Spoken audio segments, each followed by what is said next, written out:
How can we forgive others who have harmed us? This is an essential crowning virtue on the spiritual path. Until you have mastered this virtue of learning how to forgive, you have not really entered the spiritual realm, because every little thing will pull you down. We are living in a world of imperfect people. We can never expect that nobody will harm us. We can never expect that nobody will do things wrong to us. This is going to happen again and again. Supposing I ask you, has anybody ever wronged you? Everybody will put up their hands. Yes, Swamiji, it was my relatives, my so-and-so, my boss, my subordinate. So it happens to everybody. Now, supposing you don't forgive, what is the consequence? The consequence is that your mind gets filled, overcome with resentment.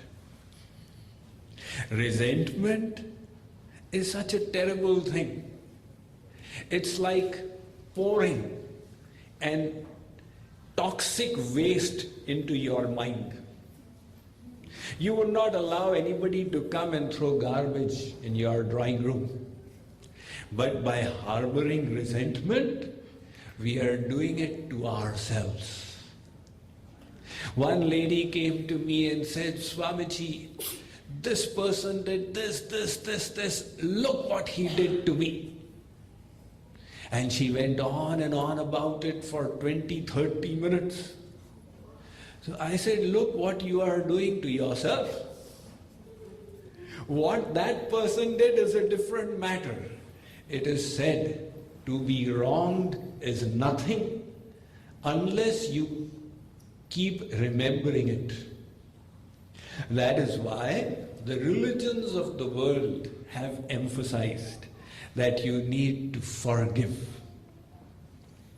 So, how do you forgive? The first thing is that understand where people are coming from. We are in the material realm, and everybody here is a materially conditioned soul.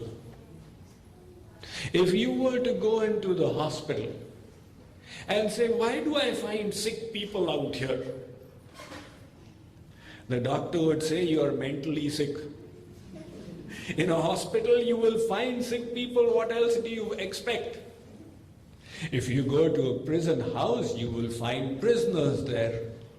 Similarly, we are in the material realm.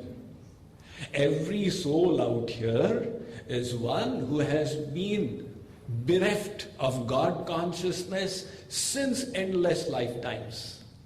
So such people, if they are selfish, if they make mistakes, if they act in ways that hurt you, what is so astonishing about it? Bring this knowledge of the nature of the world. So you will not have such amazing expectations.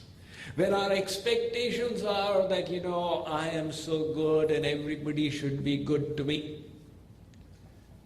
That is like saying, I am a vegetarian and this bull in front should not hit me because I have not eaten any cows. The bull doesn't care. Similarly, the world doesn't care whether you are good or bad. People are acting out of selfishness and they will do all kinds of things to you. So when you have this perspective, your expectations are not high. And that is why the disappointments are also not there. When I preach as my duty, I am prepared that the person whom I am trying to help may tomorrow turn around and try and hurt me. If that happens, I will not be surprised. That's the way the world is. Now, Now, after understanding the nature of the world, the second is to remember that you forgive not as a favor to the other. You forgive as a favor to yourself. Like I always say, that to harbor resentment is like drinking poison and hoping the other person dies. If we are not forgiving, we are harming ourselves. We are poisoning our blood. We are hurting our body. And most importantly, we are bespoiling our mind. That is why the saints around the world said, if you wish to make progress, you will have to master this one virtue of forgiving those who have wronged you. You will have to do it again and again and again. And when you move ahead, you will find that God will also have to be forgiven, your divine beloved. For he will behave unjustly with you. He will behave in hurtful ways with you. Why will he do that? To help you move to the next stage. Because every time you overcome a hurt, you are overcoming your little self. What makes it so difficult to forgive is that self-seeking nature, that self-centered nature of ours. And to accomplish the spiritual goal, we have to engage in a complete transformation. One saint used to say, what is divine love? Divine love means eternal forgiveness. That is, if you see the love between Radha and Krishna, Krishna is always behaving wrongly with Radha. And she has to keep forgiving him. It is in that forgiving that she is exercising her love. So spiritual love is exercised in these divine virtues of sacrifice, of self-abnegation, of forgiveness, not in self-fulfillment, self-aggrandizement, self-enjoyment. That is worldly love.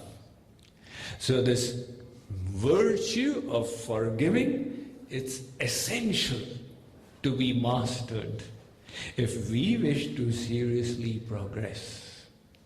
And that is why we need to ponder deeply over it and try our best to never allow resentment to live in our heart.